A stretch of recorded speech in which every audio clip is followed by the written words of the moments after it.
world around him was consistently of white. This was a strange and oddly terrifying experience. No, it wasn't racism. It was the fact that the aforementioned man was born of a cartoon world. Not one of color, but rather a half-assed one, like the entire world was someone's sketchbook. Of course, they didn't see themselves that way. Their reality could not pull the comparison. They lived simple lives. Stan, even though he couldn't remember much, knew his life was far from that simpleness that his society strove for.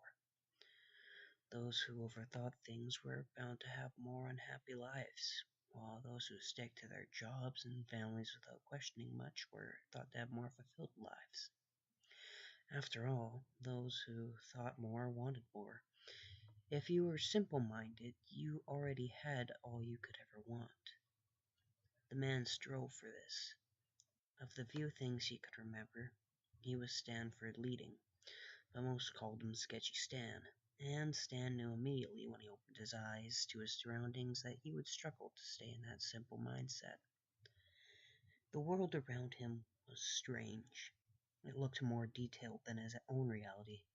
Flowing grass, colors he didn't even know existed, which, to be fair, was most of them. The strangest thing, however, was how dark the sky was.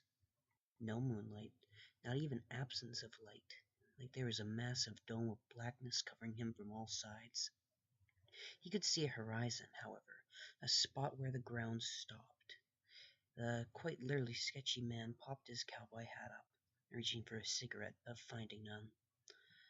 Fuck, the one thing that didn't carry over to this world was the one thing that could have given him some degree of comfort.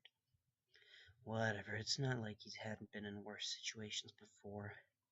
He reaches into his other pocket just to make sure he had the results of those situations. Sure enough, it was there. The glue stick. To most, a glue stick is nothing more than a simple adhesive, but in a world like Stan's, it was a powerful relic, capable of instantly repairing entire parts of being. It did have a caveat, though, that being that they took a while to dry the limbs back on.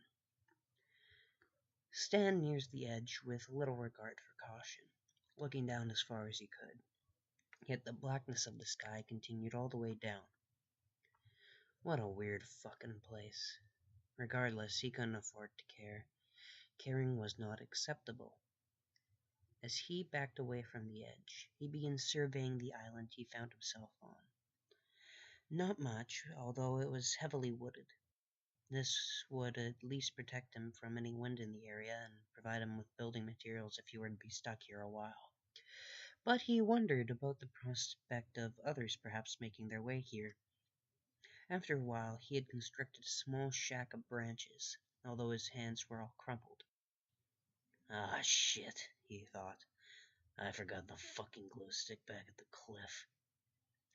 Quickly, and with zest, Stan jolted through the terrain, back to where he had left the glue stick. Sure enough, it was there. But Stan spied something strange nearby. Train tracks, the sign of intelligent habitats, both relieved and unnerved the man, as he fixed his fingers using the artifact. If there were people, that means that he was not simply abducted to this area for imprisonment. This was something more complicated. Stan didn't want to think about it. For now, he would be under the assumption that the tracks were simply just a way off the island. Maybe the island had resources that a mining company used. He didn't want to care. He simply waited at the stop. Think simply, get the simple answer. Soon enough, a train came to, which his mind responded without giving a second thought. These are train tracks. There's the train. Stan climbs on, resting his head against the interior of the locomotive. Then it departs. The train ride was smooth. Too smooth. Like it was running on nothing. Especially alarming was the fact that the windows of the train covered the seemingly mechanical means upon entry. There was no seeing outside.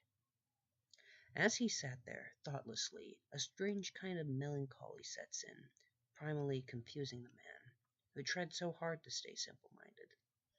He felt like he owed this to someone. Of the things he could remember, wanted to remember, he knew that he was not a good man. Almost thankfully, this ponderance was crushed by a new mystery, as loud banging is heard from the underside of the train, the floor denting upwards. The train wasn't lit, so Stan did not see the dent, mildly alarmed by the banging, but assuming nothing of it. This lack of care for the situation managed to unnerve even the cause of the banging, as it finally pierced the train car, in the shadowy form of a tortured soul descending on Stan in a cautious manner. It is one thing to be intimidated by someone's resolve, although it is much easier to be intimidated by their carelessness towards the threat.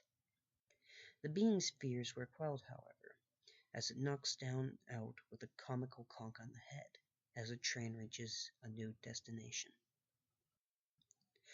When Stan awakes, he is surrounded by these shadows, animating in the air as if they were more like jagged sketches than even him. Stan remained unafraid, but even in his trained state of mind, he wished to ask what was going on. The specters replied in haste, laying down why Stan was wanted. These shadows, they were very, very bored. They needed entertainment. Normally they do this by corrupting other beings in their realm, draining them of their emotional capabilities and savoring it. But now they wished to try something different. The beasts would kill all those who failed, in a tournament of new arrivals. There were many questions left to ask, many things unexplained, but Stan didn't care. He would have to learn that he should care again. Although, for now, he simply nods. So you want me to kill people, right? Yes, your first plan is for dead man. We're directing all. Ah, shit, alright, you guys got drinks, or